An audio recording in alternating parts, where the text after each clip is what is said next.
Hxrvey is the best Loki currently in the world with a 100% win rate on the character in Season 1.5. Let's discuss his gameplay from a scrim with his team that won the previous MRC championship and get right into learning. I'm very interested to see how this goes in scrims. I'm sure all it's going to be is the same stuff we've been talking about all before. How fast can we get our ultimate? And are we going to be able to carry based on that and copying the Invisible Woman because Luna Snow was banned? So right now, he's just trying to farm his ult as fast as possible and playing in angles where he's not going to die. Realistically, as Loki, that's pretty much what it seems like the plan is. A lot of people don't really run the Magneto anymore. I see a lot more Groot, strange Groot compositions, which I think is pretty cool. But right now, I mean, he's just trying to farm. He's not really going for any angles because I feel like if he does go for any angles here, it's just going to be way too hard. He's going to get hooked out of position. He's going to get two tapped by Hela. So this is all we're seeing here. Nothing too crazy. He's shooting the tanks when he can, when his tank is going forward. So he not only keeps his team up, but he's getting his ult charge faster as well. Not going to take an unnecessary duel against someone that he doesn't really need to. When his team's already up in HP, just doing simple things. So now he's going to take this high ground. It's going to get an easier opportunity for him to get damage now that the fight is pretty much over, to get him more ult charge. I think he could be even a little bit more aggressive, but maybe there's something we're missing. It's probably just the fact that the hook is just so insane. Like, the hook can immediately just deny everything that you were trying to do on Loki. So we want to make sure that we're dodging that. We almost have our ult. A good first ult from the Invisible Woman. He's just going to shoot damage now. Look at that. Because his team is in a support ult, he doesn't really have to worry about healing. He's immediately going to switch to damage. And that's going to allow him to clean up this fight fast with his team. He's also placing clones in places that are pretty hard to shoot for the enemy unless they swing this main angle. I think that's the biggest thing that I could be doing better.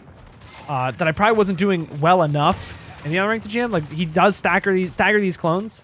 It makes it really annoying for the team to shoot them. And he's not wasting clones when he doesn't need to. That was a great immortality field to use before he went into the Su ult. So he didn't have to use it right away. He did end up opting to just use it right away. I don't think he needed to. I think it was a little bit early. In my opinion, I think that was a little early, but again, we might be missing something here. Yeah, the cloak ult goes in. He's just chilling. Like, all of this is like, let me get my ult as fast as possible. Let's see how fast he gets it. He's already 20% after just using it. Puts a clone down so he can get into the LOS of the Groot. Uses the immortality on his Groot whenever the Groot goes critical. Honestly, I think the main reason they probably lost this fight was just that we used Invisible Woman ult too early. In my opinion, that's probably what it was. He still got 71% on his ult. He is out farming this Loki crazy style. And I think that's the big thing that we're going to see. Like, good Lokis can get their ults incredibly quickly, and they're not going to have a problem with it. And the thing with Hxrvey is he's doing it in a way that his clones are always safe. Like, look, he put that on the natural cover there. Honestly, his placement is really, really, really well done. Like, clone placement is probably something I need to learn, where he's constantly getting uptime, but he's always putting the clones maybe in his team so that they don't really see the clone, or behind a wall that can still get some active value out of, honestly. He's doing really well. I do like the immortality there because there's just so much damage that can go into a Groot ult. It's unfortunate that he did die through the Bucky ult. Honestly, I don't know if there's much else he could do other than maybe placing himself farther away from his team. But he has his ult now. And the Invisible Woman, he's letting her heal most of this chip damage before the fight. She's already 60% when she just used her ult last fight. These are the things that matter on support in this game specifically. It's not as much heavy neutral gameplay on support in these games anymore, like it was in Overwatch. This meta is much more focused on just trying to charge that ult as fast as possible, which is an important part of the neutral. So yeah, right now, he already has his ult, so realistically, he's just trying to, like, shoot breakables. He's not trying to do any poke damage, because there's no point. You're just going to give the enemies their ultimates faster on support. They already have their ults, so I guess it doesn't really matter, but in the world where they don't, he's just trying to play safe. He doesn't really need to farm for anything. He's not doing anything crazy. Now, in ranked, I could see poking and trying to go for a pick, because people aren't going to play super perfectly, but in a high-ranked scrim environment, poking here, it's kind of meaningless. You don't really need to do it. So they use their cloak ult first. We use our invisible ult and push it away. Great push from Sir James Parker. I'm kind of glazing the supports, but they're playing really well. The Bucky ults, I'm going to actually rewind this. So the invis ult is still up. It still has probably, I don't even know how many seconds. It immediately, okay, right when it goes down, Hxrvey already knows where SJP is. While the Winter Soldier ult is going up, immediately, right when it goes down, we steal the Invisible Woman ult and ult to counter that ult as well. Wow, that was... I mean, that's just good. That's just good backline synergy. I don't know what else there is to it. That's really well done. To just know what you're doing. I mean, their supports just played better than the enemies. I mean, the Cloak ulted into the fight. Realistically, she didn't really need to. And that's going to allow them to cycle their ultimates on support in the backline a lot easier. They don't have to worry about anything. Good neutral play from the Susan as well that they don't have. So, like, their strange ult's just going to go through every time. Honestly, really well done. Like, that was probably the best fight they played so far this map. See, right now, we're just farming ult. We're not giving the enemy supports their ultimates. The cloak, I mean, the clone placement is amazing, by the way. I mean, it's on this wall. The team knows that they want to force this team to stay in this choke as long as possible. There's no need to push clones in there. If we know we're going to fight on the point here, put the clones in a spot where they're not going to get shot and they're going to have constant uptime. This placement on the wall, impeccable. This placement right here, great to get some more poke.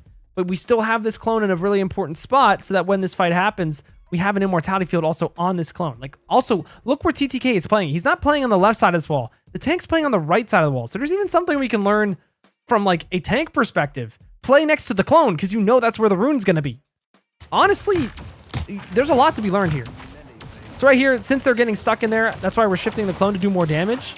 But I can almost imagine that this next clone spot's going to go around a corner probably. It should, realistically.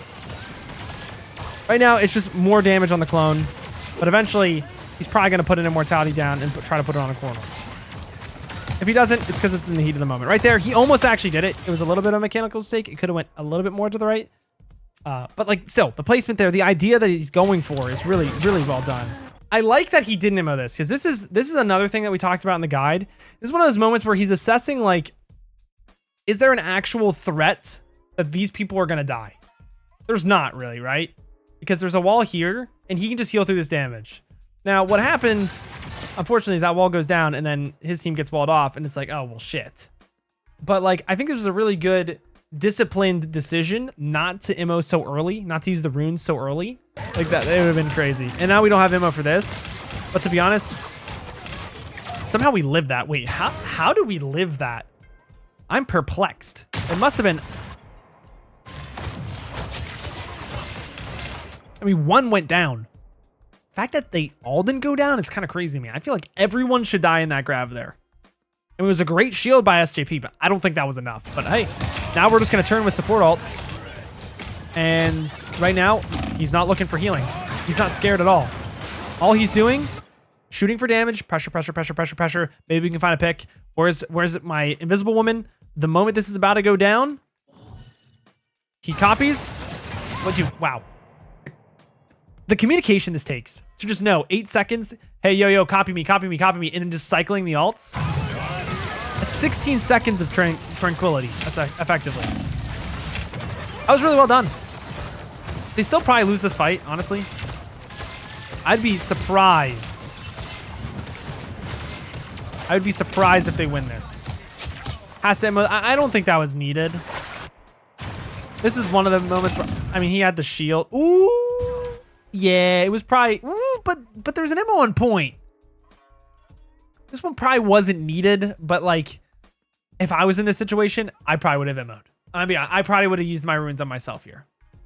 I wouldn't, because to react to this would have been crazy, but this is one of those moments where it's like, I don't think you need to use your immortality there. It worked out, though. Because now, I mean, maybe it's one of those moments you don't really need to squeeze. It's like just okay to use just in case. I think I have a problem with that, to be honest, especially today. Like, a lot of times I'll squeeze my ult for so long to the point where I die, and it's like, was the percentage of value I gained from squeezing? And what I mean by squeezing is like holding on to my ability and trying to squeeze it to a last moment, stretch it thin, like try to get the very best moment for it. Like, is the percentage value that I'm getting from that worth almost dying for it? Maybe that's something that's important. If he keeps doing it, he's probably onto something we can learn from it. But it seems like this team wins this pretty fast. So I'm interested to see how he plays his clones here. Immediately just knows that this fight is going down on choke. And it's just, the team is just walking in, taking space. He's getting his ult as soon as possible. He's also breaking the map a little bit. Was that on him? Could he maybe have saved the Bucky there? Yeah, probably. He probably could have seen that this guy got hooked and like maybe gone for a rescue clone play. But to react to that so fast, I mean, that's just going to take practice. And he also, wait, no, he got Groot walled too. Never mind. He's not getting saved. Never mind. He's not getting saved. He's cooked. So right here, just shooting Groot walls for the team. There's no reason not to when you have clones there. So I don't know if it was needed, but I think this is another thing that maybe I have a misconception on support where it's like the percentage of how much value you're going to get for holding on to an ability. Even though it's not like the perfect moment, does immoing here keep him alive and then you keep your pressure going? Is it more for tempo? Honestly, maybe that's a play that I'm missing out on. And the fact that he's continuously like trying to use his kit that way in like very specific ways. Like he's doing this in minutia. Like it's not a lot of the time, but he does do it enough, and it still does. Like every time he's done it, it does win him the fight. So maybe he's onto something. Maybe he's onto something that I'm not, or maybe it is just a joke, or not a joke. It's a misplay. But if it ends up in a fight win, I could see the rationale for that being correct. And I don't know what's right or wrong. Like I said, I'm learning just as much as you guys are. I'm just highlighting the things that maybe other players wouldn't see.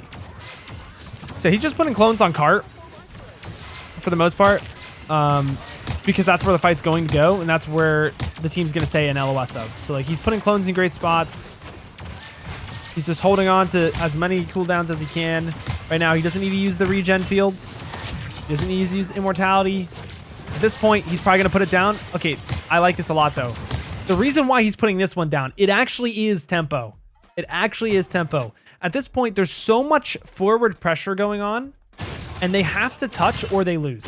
So at this point, putting down the immortality field this early and even putting it into their backline is just so much pressure that the enemy team is going to have to push through if they want to retake this, that they realistically can't.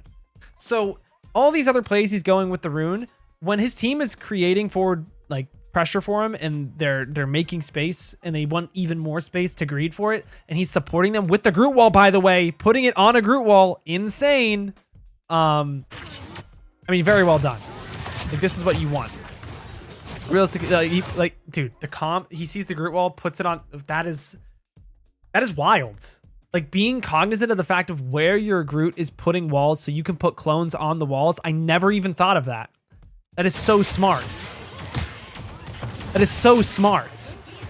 I mean, the glaze this video is going to be crazy, but like, I'm not wrong. That is insanely smart. So now we have our ult already. I want to see how we use this next fight. We're just poking for heals. To be honest, I don't think he needs to heal right now. I don't think he needs to be the one healing right now. Realistically, I think this team is not going to die. You should just be giving it to SJP. But it's a minute detail that probably doesn't matter. At the same time, SJP could be going for a flank play with Invis right now and pushing people off the map. That also could be the call. Because like right here, imagine if he's just set up here, Invis, boops him off the map. It's too clean. It's too cold. Maybe that's DTM though. Maybe that's doing too much. I could see a world where that is doing too much. So he does have his ult. I wonder if he just never uses it first. Wonder why he didn't use his ult here.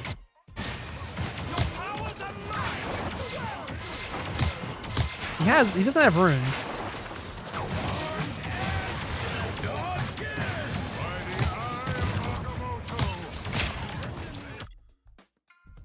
Yo, you can do that shit?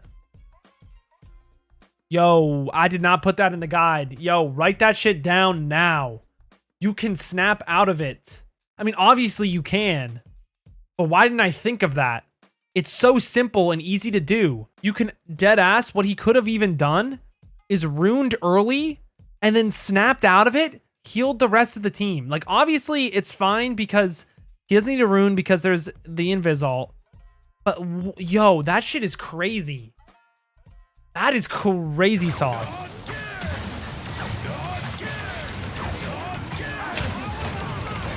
Yeah, and then right when the invis ult goes down, he's going to put his. It's turn to fight. Honestly, I would have rather seen him put it a little bit further onto point because that's where you're going to fight. You want to put your invis ults on point. But he is just trying to save his team. Like, there probably isn't even a world. Yeah, there probably isn't even a world. Because I don't know if SJP has jump. Does he have jump? I mean, for him to know would be, like, crazy, right? Yeah, he doesn't have jump. I mean, maybe he did know. So, like, he kind of has to put it there. If he had jump, he could put it further, and then the invisible woman jumps in. I can't even flame. Like, this guy is really good. I'm actually learning a lot from this.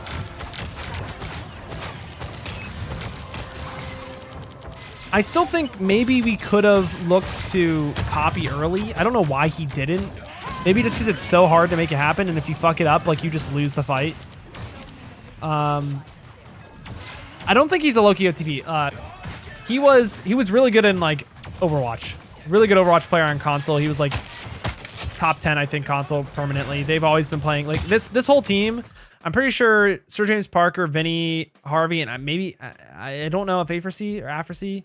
I don't know. I think most of these players, I think all these players have been playing with each other since, like, 2016 Overwatch. And they're very good.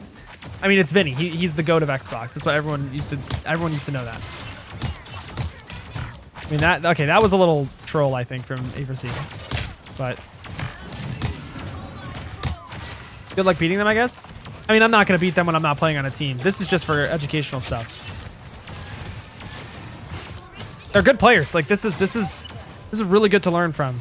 I think a lot of players need to actually go into the history of these, like, one above all players and just watch their games. I mean, I am an eternity player that is like halfway to top 500. So probably top like 1,000. And I'm still learning stuff from this guy. So right now, what we're doing, getting ultimate as fast as possible, farming, shooting our whole team tanks. The reason why he's not trying to shoot, the enemy team is because they're just not close enough to his team. He can get more ult charge out of his team because they're all stacked. They're all taking damage. There's no need. He just shifts himself there. He's maybe a little bit out of position. So that we do have to rune early. This should be just a lost fight. The thing is because we have ult. Wait. But this is where the team actually pops off, though. Because this is actually where the team might just be the best. Because he runes early, he probably just tells SJP, yo, I runed early. Let me ult first. That's probably what happened here. He said, yo, I just used runes. Let me ult. They start walking forward with the ult because realistically, they know that they're probably not going to be able to stop this Groot ult right away. And we have this form for 12 seconds. So it's going to stop them from Groot ulting effectively for 12 seconds. And that's going to be enough time for him to get his immortality back. Is he insane? That's rough. What's even more rough is the fact that Viego didn't kill anyone there. Are we serious? Wait. Oh, well, TTK's in his face. Never mind. I didn't see TTK there. No, didn't mean to flame. That's unfortunate, though, that, like, both of the invisible woman things didn't hit. Well, let's see here. Because he ults first, he has runes again. Wait, this could have been the craziest... Wait, this is the craziest comeback story ever. He uses runes before he ults, which is something you should always do. But he probably communicates that to his support, and the support has enough game sense to know, yo, my Loki just used runes. Let me let him ult first. Really well done. Placed it on the corner. Immos it. Okay, here's the thing. It was a little bit too far on the corner. A little bit too far. So if there's one thing he could do better, it's probably his placement of the clones out of the pocket, which is really hard, by the way. That's probably the one thing he could get better at, because this will break immediately. If he places a little bit closer, he'd probably win. I mean, they're still going to win the fight because that's SJP, but if this team was better and they would punish that a little harder, consistently, maybe they would have an easier time. Like, maybe if they actually had a Loki player, because, like, why are we on Cloak and Dagger? I don't know. But then, yeah, he's just going to win the fight. Dude, I'm impressed. I am seriously impressed. I'm seriously impressed. To be honest, all that it takes is having better clone placement, getting your ult as fast as possible, using your shift when you actually need to, using it when you need to instead of just using it because you're scared. And then all of these things combined is going to make it just so much easier for the rest of your team to continue going crazy. So all in all, I think this was a really fun experience. If you guys liked my breakdown of these things on YouTube, let me know. I'll keep doing more of this just for different random pro players for as long as they keep their codes up. Shout out to Vinny for still having his career profile open. The rest of his team does not, so I can just snipe all of their scrims. They are, in my opinion, the best team in the game right now, just from the last tournament from what I've seen. But maybe scrims right now, I have information that says otherwise. Thank you guys all for watching, though. If you want more, let me know. But until next time, I gotta peace out and pads out. I'll see you in the next one.